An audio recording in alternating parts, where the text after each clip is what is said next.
Hey, it's Dan. Welcome back to iAllegedly. And I've got a good one for you today because we're going to cover what's good and what's bad in the economy. Let's get right into it. Hit the like button. Please subscribe to this channel. But people are talking about, oh, you cover everything negative. Things are negative, guys. So we're going to cover what's good right now. Dollar General store has announced that they're going to open up 450 new stores in the United States in 2026. That's the goal. The problem with it is that they're seeing wealthier clients come in and purchase things from the dollar stores. This is happening at a record pace right now. You're seeing markets where, you know, people that made in excess of $100,000 didn't shop at those stores. They're going to those stores and flocking to those stores. Walmart is going to do something they haven't done in high-end markets. They're going to open up high-end warehouse stores that will be for delivery only in areas like Manhattan, San Francisco, Boston, the high-end areas of Boston. And they're going to have these stores. They're going to be open and available only for online purchases, but generally catering to the wealthy. Okay, well, thanks, Walmart, for that. Again, everything is changing right now. Absolutely everything. There's nothing that's the norm right now. You're seeing for the first time in an incredibly long time that it is a buyer's market for um, the housing market. And across the country, you're seeing a larger percentage of areas become a buyer's market. Well, that's great news. That really is. The only problem is the average person right now is not working enough and cannot afford to buy the average home. Forget the wealthy areas, forget the nicer areas. I'm telling you, do not settle. One thing I have talked about when it comes to real estate, when it comes to renting, when it comes to moving, and the latest was my son. My son is the latest person to take this advice. He had to have a roommate for the Boston area, and they went and checked out different locations and went there well in advance, checked out the places at night, checked it out in the weekend, checked it out when it rained, and decided where they wanted to live well in advance of moving. And I was very proud of him because they found exactly what they wanted. They got the deals that they wanted. And you can tell it's a bad real estate market when they say, hey, listen, if you move in here, we'll give you X amount of rent for free. And you can sit there and say, oh, those are horrible areas that do that. No, it's negotiation 101. If you guys won't give us that, what will you give us? So they have different perks at these, communities where you can get, better parking that's covered all the time, garages, things like that. You got all this stuff thrown in, which was a really, really big deal. I was very, very, you know, impressed by that. But again, people for some reason think they have to buy something right now. Oh, I've got to live, you know, in these, different areas. You don't have to move at all. It's the way it is. So, as we climb out of this real estate mess, you're going to see more and more people that are going to go out and call it a buyer's market. There is a home builder in Florida that just filed for bankruptcy. And the problem with it is when these companies go out of business midstream and you've got deposits made, houses half done, permitting half done, it is an absolute nightmare. When you look at Los Angeles right now and the Palisades and the area that was affected by the Eaton fire, there's basically one house, has been completed right now in that whole area. It's a disaster. It's an absolute disaster for these poor people. It's funny. This is a holiday walk. This is a place. It's a park, and it's got a holiday walk someplace in here, and I have no idea where it's at. But it is wooded, and it is like the middle of nowhere. So it's very cool. But oh, this is a great place to walk for Christmas during the day. Okay, okay. So again, U.S. auto sales in November stumbled, and they were off. And this is absolutely insane because, when you have the average car well over $50,000, who can afford that? there's this new car that I kept hearing about, and even heard a radio interview on the way here about the Slate car. That's $20,000 for this truck. Oh, you want the better battery? That's more money. Think about it. There's no lighted dash. You operate everything from your phone. So you don't have like a dashboard. Okay. Now you can have, your speedometer, because you got to have that per, you know, federal driving regulations. But other than that, you basically have simplest of gauges where, car's not gasoline powered, so you don't have to worry about it overheating supposedly. But this is just lunacy that they're talking about how great this Slate car is. But once again, if you want to go more than 90 miles, think about this. Guys, I'm going to drive more than 90 miles today, filming videos today. So, oh gosh, I got to charge. You know what I mean? It's stupid. It just gets nuts for this stuff. But you can go buy one of those golf carts and enjoy. If anybody's bought one or put the deposit down, please reach out. Let me know what you experienced on that. hello@iallegedly.com is the email address.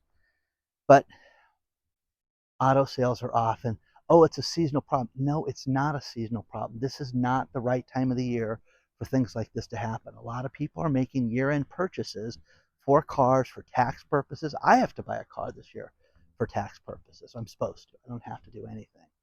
So one thing that is absolutely insane, and I was going to do a separate video on this, and that is you can now learn and you can now be part of the repossession business.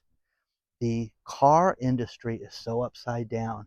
There are more and more people that have in excess of $10,000 in negative equity. You owe 40 on the car and the car's worth 30. Think about that. There's more and more of that right now.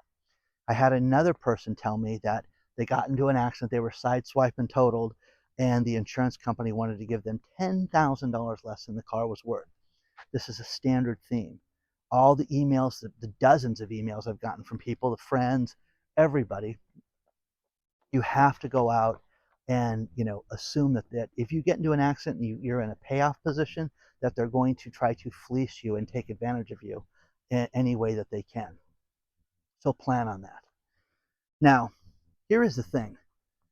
There is software, there is license plate readers that you can go out and you can get. Now, here's the thing. This is for the industry. This is a trade industry thing where you can go out and read license plates, and then you get the list of cars that are in repossession. Basically, a car that is 3 months behind is in repossession. So they issue the repossession order, but now you can be your own little home sleuth and you can go out there and do your own repossessions. It is arguably the most dangerous job in the United States right now. It is something that these guys are fully trained and heavily strapped, and they take care of themselves in different ways. They have spotters. A lot of guys don't even do it now. You've seen the videos of people repossessing cars. Usually they have an extra guy with them to do this, but what you can do now is you can go to these companies and you can read this article below because it's crazy. You can go out and you can repossess cars yourself. You can get set up to get a commission. You can get set up to where you can finance this $7,000 software and in the gig economy have your own little side hustle where you go out and you repossess cars. Nuts, guys. Now, if you read up to 100,000 license plates a month and send it into the company, you get a bonus. If you read 1,000,000, you get like $3,000. Now, generally, these things are set up on the side of the road where people go out and you have heavy trafficked area that people speed by. You can read a license plate with these machines up to 150 miles an hour. So people thinking that they're going to speed away from these things, it's not going to happen. People that think, oh, I'll drive without my lights on. Day, night, it doesn't matter. This software works. But you can finance this software for as cheap as $280 a month. You can be in business and you can go out and repossess cars. Now, what you're supposed to do that people are not doing is they're going out and you're supposed to notify a repossession yard and say, hey, I found this Lamborghini here that's behind on its payments, and turn it in. People are doing this on their own, which is taking their lives into their own hands. It is stupid. It is insane. It is nuts. But The entrepreneurial spirit is alive and well, and you're going to see, you haven't heard this yet, but I am telling you guys, I love the stuff that you can buy right now. You can go out and you can buy, uh, online through your iPhone. You can get police scanners. You can get all these different apps. And I used to love falling asleep to my local fire department, listening to what was going on there.